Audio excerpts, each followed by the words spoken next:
کبیرہ گناہ کرنے والا جہنم میں جائے گا، معاف کر دو اس کا قانون، اس کی رحمت ہے۔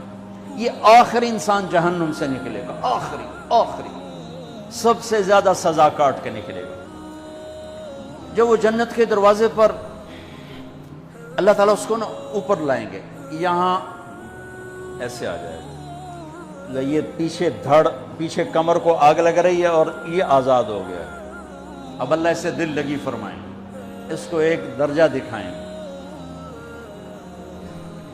کہے گا یا اللہ مجھے یہ نصیب فرما دے، میری کانڈ سڑ گئی ہے، مجھے وہاں پہنچا دے۔ تو اللہ تعالیٰ فرمائیں گے اگر میں نے وہاں پہنچایا پھر کوئی مانگے گا نہیں، کچھ نہیں مانگا، میں نے بہت۔ جب وہ پہنچے گا، ابھی اس کا آخری مرتبہ آگے، تو اللہ ایک اور درجہ دکھا دے گا۔ جب اسے دیکھے گا تو انسان کی طبیعت میں لالچ تو ہے، رکتا تو ہے نہیں، تھوڑی دیر بعد کہے گا یا اللہ اے دے دے، تیری کڑی کمی۔ تو اللہ تعالیٰ کہیں گے پھر اور مانگے گا؟ نہیں، بالکل نہیں مانگتا۔ تو اللہ تعالیٰ وہاں پہنچا دے گا، پھر ایک اور دکھا دے گا، تھوڑی دیر تو صبر کرے گا، پھر کہے گا یا اللہ کوئی گل نہیں، اے دے دے، تیرے کو ان کا گھاٹا ہے، اور مانگے؟ نہیں، بالکل تیری عزت کی قسم۔ اب اللہ اس کو اس کا اصلی درجہ دکھائے گا، لیکن اب یہ ڈر جائے گا کہ اتنی باری میں چکر بازی کی تھی، جب ہوں مانگیا تھا کہ نہیں واپس دے ٹکٹ نہ لگے، لہٰذا وہ چپ ہو جائے، مانگے گا۔ اب اندر ہی اندر وہ ڈر رہا ہے، اور ادھر بے صبرا بھی ہو رہا ہے۔ آدمی پیدل ہوتا ہے، چل کوئی سائیکل ہی دے دے، میں سورا بھی دے دے، کوئی گل نہیں، چلاواں تو صحیح۔ جب سائیکل آتا ہے تو کوئی موٹر سائیکل گزرتا اللہ صحیح ہے، کوئی موٹر سائیکل دے دے، میں ہمیں سزوکی ہوئے وہ تو دے دے۔ جب سزوکی موٹر سائیکل آ جاتا ہے پھر گاڑیوں دیکھتے پہ کہتے ہیں کوئی موٹر ہی دے دے، ہمیں سزوکی ہو گئے۔ جب سزوکی آتی پھر آندہ یا اللہ ٹویوٹا دے دے، جب ٹویوٹا آتی یا اللہ لینڈ کروزر دے دے، مقدہ تک کدا ہی نہیں آتا حرص و حوث۔ اس لیے میرے نبی فرمایا قبر کی مٹی تیرے حوث کو بھرے گی۔ جب وہ چوتھا درجہ نظر آئے گا نا، جو اس کا اصل ٹھکانہ ہے، اب ڈرے گا کہ کہیں ریورس نہ ہو جاؤں۔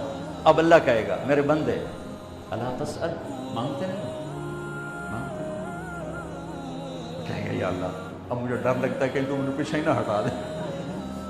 تو اللہ تعالیٰ فرمائیں گے اچھا یہ بتا، میں آپ کو بتا رہا تھا کہ لا الہ الا اللہ پاسپورٹ ہے، محمد الرسول اللہ ویزا ہے۔ کس ملک کا ویزا ہے؟ جس کا سب سے چھوٹا درجہ،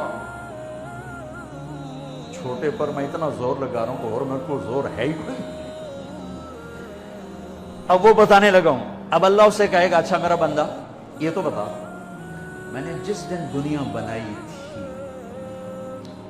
اس دن سے لے کر جس دن ختم کی تھی اس کا 10 گنا کر کے تمہیں دے دوں، راضی ہو؟ 10 گنا اس دھرتی کا، آج کا نہیں، دنیا کے وہ پیدا ہوئے سائنسدان کہتے ہیں 25 سے 30 ارب سال ہے، ٹھیک، اور پتہ نہیں آگے کب چلے گا، خیر ہن پیچھے تھوڑا ہی کام رہ گیا، تو 10 گنا دے دوں۔ وہ اس کو یقین نہیں آئے گا، بے یقینی میں کہے گا یا اللہ ربو کے ہاسا کی تھی جانا میرے نال ہاسا تھا نہ کر۔ تو اللہ کہے گا میں ہاسا نہیں کر رہا، میں سچی مر، چل اب یہ داخل ہوگا، اور جب دروازہ کھولے گا اور نوکر کو دیکھے گا تو یوں سر جھکائے گا، وہ کہے گا میرے آقا کیا ہوا؟ کہے گا تم فرشتے نہیں؟ نہیں میں تو آپ کا نوکر ہوں، اور میرے جیسے 80,000 نوکر ہیں آپ، کچھ تھوڑی دور چلے گا تو ایک نور کی چمک اٹھے گی، تو سجدے میں سر اپنے آپ کو سجدے میں گرائے گا۔ وہ پھر کہے گا میرے آقا یہ آپ کیا کر رہے ہیں؟ وہ کہے گا یہ سامنے جو نور ہے یہ میرے اللہ کا نور ہے، میں اللہ کو سجدہ کر رہا ہوں۔ کہے گا یہ آپ کے اللہ کا نور نہیں ہے، یہ آپ کے گھر کی روشنی ہے، لائٹنگ۔ آگے چلے گا تو قالین آ جائے گا، اس قالین پر کتنا چلنے کا ہے یہ زمانہ؟ 40 سال چلتا جائے گا تو تب جا کے وہ قالین ختم ہوگا۔ 40 سال دنیا کے، وہاں تو 4 سیکنڈ میں اسے طے کرے گا۔ 40 سال لمبی کارپیٹنگ۔ نوابہ بہاولپور نے انڈیا سے بزرگ کو بلوایا تھا تو ان کے لیے کارپیٹنگ کی تھی، اسٹیشن سے لے کر محل تک، تو سارے ہندوستان میں غلغلہ مچ گیا، شور مچ گیا کہ نوابہ بہاولپور نے اتنا 4 میل لمبا قالین بچھا دیا۔ ادنا جو سب سے آخری لتر کھا کے جنت میں جائے گا اس کی کارپیٹنگ 40 سال، آگے 80,000 نوکر. میں آیا ہوں تو یہ پھول لے کے کھڑے ہوئے تھے، وہ سارے پھول لے کے کھڑے ہوں گے اور کہیں گے اما آن لسیدنا ان نزورہ، ارے ہمارے آقا سارے جنتی جنت میں چلے گئے، آپ کدھر رہ گئے؟ ہم تو سکنے پہ گئے. وہ کہ شکر کرو میں آ گیا جب میں بڑے لطر پہ بڑی دلائی ہوئی جو میری، تو ہم کیا پتا تیرے کی فرشتیاں مار مار تباہی پھیر چھڑ. 80,000 نوکر، کوئی تنخواہ ان کے ذمہ نہیں، سب اللہ کو پوری کرے گا. کھلانا پلانا سب اللہ کے ذمہ، پہنانا سب اللہ کے ذمہ. ہاں تمہیں پتہ جنت میں قد کیا ہے؟ 130 فٹ. 130 فٹ. آدم علیہ السلام کو اللہ نے 130 فٹ کی ہائٹ پہ بنایا تھا. ہماری اماں جان بھی 130 فٹ کی تھی. یہ بات تو شاید آپ سب کو پتا ہے کہ یوسف علیہ السلام دنیا میں سب سے خوبصورت مرد آئے. یہ بات شاید بہت سو کو پتہ نہ ہو کہ اس کائنات کی سب سے خوبصورت عورت حضرت حوا ہے. حضرت حوا سب سے حسین عورت، وہ بھی 130 فٹ کی تھی. جب جنت میں جائیں گے تو اللہ کے فضل سے اس قد کے ساتھ نہیں جائیں گے، یہ تو قد ایڈا سارا ہے. اور جنت کی حور 130 فٹ، تم کیا 5.5 فٹ، تو وہ جج پا کے پھر دے. اب وہ 130 فٹ ہائٹ ہو اور ڈاکٹر یوسف 5.5 فٹ دا اندر گیا تو وہ ججی گم ہو جاؤنا. اس نے کہا میرا ہسبینڈ گیا کہ دیکھا بے پاسے سجے پاسے جولی ہے جو مغرور.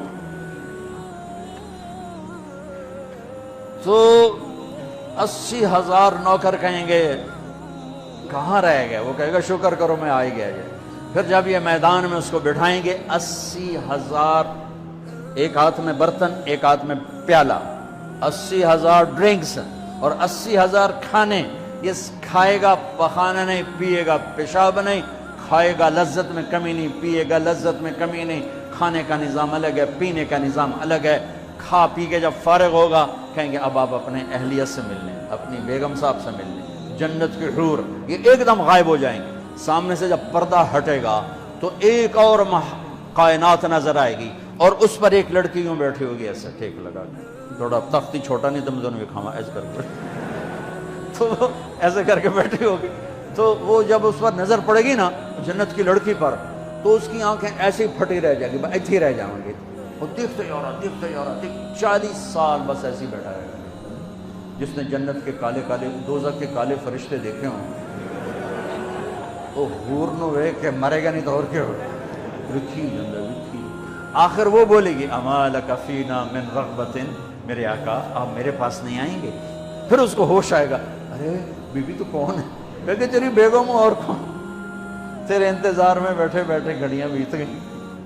تو یہ سب سے ادنا درجے کی جنت ہے، تو اعلیٰ درجے کی جنت کیا ہوگی؟ اور یہ ایمان والی عورت جو دنیا میں اللہ اس کے رسول کو راضی کر کے چلی گئی، اس جنت کی لڑکی سے 70,000 گنا زیادہ خوبصورت ہوگی. میرے بچوں اللہ رسول سے تعلق رکھو، محمدی بن جاؤ. ڈاکٹر کی ڈگری بھی لو اور ساتھ محمدی ڈگری بھی لو. ڈاکٹر کی ڈگری موت پہ بیکار ہو جاتی ہے اور محمدی ڈگری ایسے کھل کے سامنے آتی ہے کہ دنیا بھی تمہاری، آخرت بھی تمہاری، قبر بھی تمہاری. یہ تبلیغ اس کو سیکھنے کی ایک خوبصورت محنت ہے. اپنی زندگی 24 گھنٹے کی زندگی میں صرف 5 نمازیں فرض ہیں، نہ چھوڑو. نماز نہ چھوڑو، نماز نہ چھوڑو، کسی حال میں نہ چھوڑو. میرے نبی کے نواسے نے کربلا میں پڑھ کے تاریخ بنا دی قیامت تک کے لیے کہ کربلا جیسی شدت ہو تو بھی نماز نہیں چھوڑ سکتی. روزہ چھوٹ سکتا ہے، مسافر ہے، بیمار ہے. حج چھوٹ سکتا ہے، پیسہ کوئی نہیں. زکوٰۃ چھوٹ سکتی ہے، پیسہ کوئی نہیں. نماز نہیں چھوڑ سکتی. تو جتنے آپ بیٹھے ہو، اساتذہ ہیں، بچے بچے، نماز نہ چھوڑنا. میں ہاتھ جوڑتا ہوں.